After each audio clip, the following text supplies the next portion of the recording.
ಹೌದು ಏನಾಗಿದೆ ಅಂತೇಳಿ ನಾವು ಬೆಳಕು ಚೆಲ್ಲಲಿಕ್ಕೆ ನಾವು ಹಲವಾರು ಬಾರಿ ಹೇಳಿದ್ದೀವಿ. ತಮ್ಮ ಮಾಧ್ಯಮದ ಮಿತ್ರರ ಜೊತೆ ಕೂಡಿ ತಮ್ಮ ಮೂಲಕ ಆದರೂ ನಾವು ಬೆಳಕು ಚೆಲ್ಲಬೇಕಂತ ಹೇಳಿ ಪ್ರಯತ್ನ ಮಾಡಿದ್ರಿ.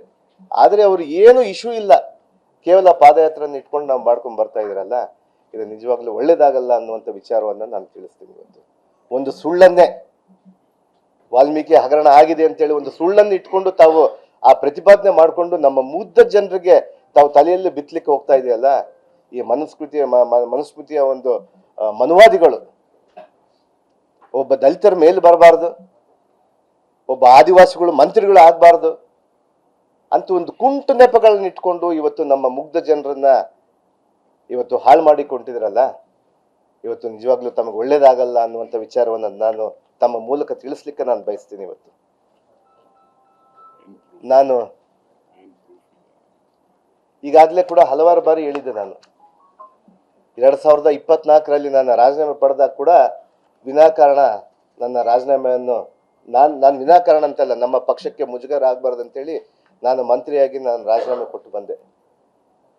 ಅದಾದ ನಂತರ ಎಲ್ಲ ತನಿಖೆಗಳು ನಡೆಸಿದ್ವು.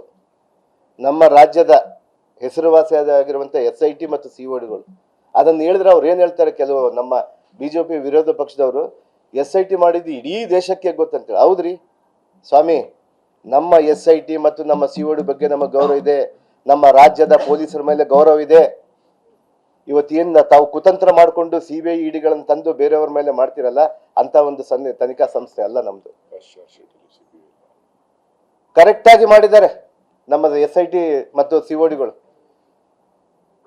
ಅದನ್ನು ಬಿಟ್ಟು ಈ ಕುತಂತ್ರಿಗಳು ಕೇಂದ್ರ ಸರ್ಕಾರದ ಆಧೀನದಲ್ಲಿ ಅವರು ಹಿಡಿತ ಕೈಗೊಂಬೆ ಆಗಿರುವಂತ EDಗಳನ್ನು ತೆಗೆದುಕೊಂಡು ಬಂದರು. ನನ್ನ ವಿನಾಕಾರಣ ಅರೆಸ್ಟ್ ಮಾಡಿದ್ರು. 3 ತಿಂಗಳು ಜೈಲು ಹೋಗಿ ಬಂದೆ. ನಾನು ಬೇಲು ತಗೊಂಡು ಬಂದಿದ್ದೀನಿ. ಮತ್ತೊಮ್ಮೆ CBI ಚಾರ್ಜ್ ಶೀಟ್ ಮಾಡಿದ್ರು. ಫಸ್ಟ್ನೇ ಚಾರ್ಜ್ ಶೀಟ್ ಅಲ್ಲಿ ನನ್ನ ಹೆಸರು ಮಾಡೋದಿಲ್ಲ ಅವರು. ನಾನು ಯಾವತ್ತು ಮಂತ್ರಿ ಆಗ್ತೀನೋ, ಒಬ್ಬ ಆದಿವಾಸಿ ಯಾವತ್ತು ಮಂತ್ರಿ ಆಗ್ತಾರೋ, ಕಾಂಗ್ರೆಸ್ ಸರ್ಕಾರ, ಕಾಂಗ್ರೆಸ್ ಪಕ್ಷ ಇವತ್ತು ಆದಿವಾಸಿಗಳಿಗೆ, ಅಲ್ಪಸಂಖ್ಯಾತರಿಗೆ, ಹಿಂದುಳಿದವರಿಗೆ ಇವತ್ತು ಏನು ಸ್ಥಾನ ಕೊಡ್ತಾರಲ್ಲ, ಅವತ್ತು ಅವರು ED CBIಗಳನ್ನು ತಂದು ಮುಂದೆ ಇಡ್ತಾರೆ. ಇವತ್ತು 2ನೇ ಚಾರ್ಜ್ ಶೀಟ್ ಅಲ್ಲಿ ನನ್ನ ಹೆಸರನ್ನ ತರಾತುರಿಯಲ್ಲಿ ಸೇರಿಸಿ ಓಡೋಡಿ ಬಂದು ಇವತ್ತು ಅದನ್ನ ಸಮರ್ಪಣೆ ಮಾಡ್ತಾರೆ. ಇವತ್ತು ಇಂಥ ಒಂದು ಸಂದರ್ಭ ಇವತ್ತು ನಿರ್ಮಾಣ ಮಾಡಿ ಇವತ್ತು ಈ ರಾಜ್ಯದ ಜನರನ್ನ ದಿಕ್ಕು ತಪ್ಪಿಸ್ಲಿಕ್ಕೆ ಮಾಡ್ತಾ ಇದ್ದಾರೆ. ಇವತ್ತು ಏನು ಈ ವಿರೋಧ ಪಕ್ಷದವರು ಮಾಡುವಂತ, ಈ ಮನುವಾದಿಗಳು ಮಾಡುವಂತ ಒಂದು ಇದಕ್ಕೆ ನಾವು ಯಾರು ಕೂಡ ಬಗ್ಗಲ್ಲ. ಆದ್ರೆ ಒಂದು ನ್ಯಾಯಸ್ಥಾನಕ್ಕೆ, ಸಂವಿಧಾನಕ್ಕೆ ನಾವು ಗೌರವ ಕೊಡ್ತಾ ಇದೀವಿ.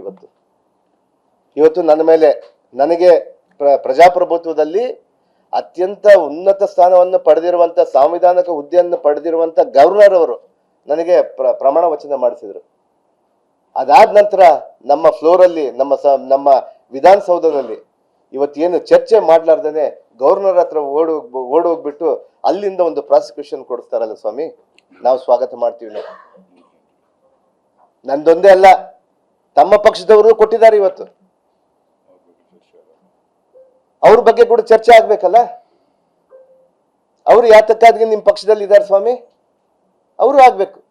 ಇವತ್ತು ನಾನು ಸಂವಿಧಾನದ ಹುದ್ದೆ ಅತ್ಯುನ್ನತ ಸ್ಥಾನದಲ್ಲಿರುವಂತ ಒಂದು ಹುದ್ದೆಯಲ್ಲಿರುವಂತ ಗವರ್ನರ್ ಅವರು ಇವತ್ತೇನು ಪ್ರಾಸಿಕ್ಯೂಷನ್ ಕಳಿಸಿದಾರಲ್ಲ, ಅದಕ್ಕೆ ನಾವು ತಲೆ ಬಾಗ್ತೀವಿ. ಇವತ್ತು ಹ್ಯಾಂಡ್ ಪಿಕ್ ಮಾಡಿದ್ದಾರೆ. ಅದರಲ್ಲಿ ತಮಗೆ ಯಾರಿಗೆ ಬೇಕೋ, ಯಾರಿಗೆ ಬಿಡಬಾರ್ದೋ, ಯಾರಿಗೆ ಬೇಕೋ ಅಂತೇಳಿ. ಮಾನ್ಯ ಕುಮಾರಸ್ವಾಮಿ ಅವ್ರದ್ದು ಯಾಕೆ ಕಳಿಸ್ಲಿಲ್ಲ? 3 ವರ್ಷದಿಂದ ಪೆಂಡಿಂಗ್ ಇದೆ. ನಾನು ಕೇಳಬಹುದಲ್ಲ, ಪ್ರಜಾಪ್ರಭುತ್ವದಲ್ಲಿ ನನಗೆ ಹಕ್ಕಿದೆ ಅದನ್ನ.